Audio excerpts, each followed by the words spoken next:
Xin chào. Alo ai ơi.น้องอยากถามอ้ายอยู่กลุ่มฝรั่งอ้ายรับชื่อเมียมือสองบ่โอ้อ้ายชื่อเท่าใดโอ้ยเมียน้องมันบ่เป็นหยังดอกเมียน้องก็ดีมันเสียอย่างเดียวนี่มันด่าเก่งนี่มันหายนี่เบียกเฮือนเบียกชานน้องก็เฮ็ดช้ำเช้ามันก็ด่าบ่ช้ำเช้ามันก็ด่านี่น้องขายบ่แพงขายอ้ายบ่แพงเลยขายทอทึนเออขายทอทึนน้องอ้ายน้องขายบ่แพงช่องล่างดีแนบดีตัวใดบ่ดีละอ้ายเช็คเอาน้องขายทอทึนตอนน้องชื่อหั่น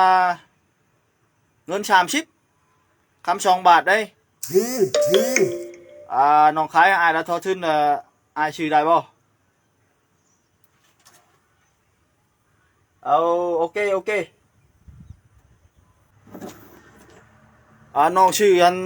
ปี2023นี่22 23น้องชื่อเลยเดี๋ยวนี้น้องขายอ้ายลูกทึนเลยขายทอทึนบ่เอาแพงโอเคอ้ายเอ้ย